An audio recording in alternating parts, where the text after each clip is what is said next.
मी वरुण घोडके. शिवचिंतन. गडकिल्ल्यांना असणारे दरवाजे.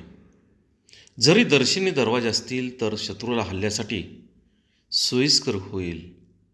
हा दोष टाळण्यासाठी शिवरायांनी गोमुखी प्रवेशद्वाराची रचना प्रथम प्रचारात आणली. या प्रकारामध्ये दरवाजाच्या बुरुजाच्या कक्षेत घेऊन ते दरवाजे लपवले जात असत. अगदी जवळ जाईपर्यंत दरवाजा दिसत नसत.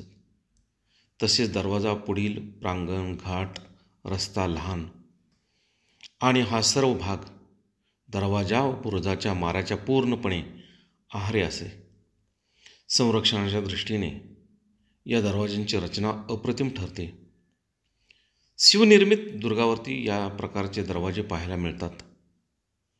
उदाहरणार्थ सिंधुदुर्ग, रायगड, प्रतापगड या प्रकारचे दरवाजे वर्णन करताना रामचंद्र पंत अमात्य लिहितात की दरवाजे बांधावे ते खालील मारा चुकून पुढे बुरुज देऊन येती जाते मार्ग बुरुजाच्या आहारी पाडून.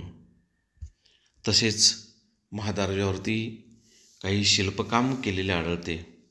उदाहरणार्थ हत्ती, व्याल, गंडभेरूड, मगर, सुसर, वाघ, सिंह ही प्राणी, पक्षी व गणपती मारुतीची शिल्पेसुद्धा, याशिवाय कमळ, बेलबुट्टी अशी शुभचिन्हेसुद्धा अन्य एखादे शिल्प कोरले जात असे. बहुत काय बोलणे. राम, कृष्ण, हरी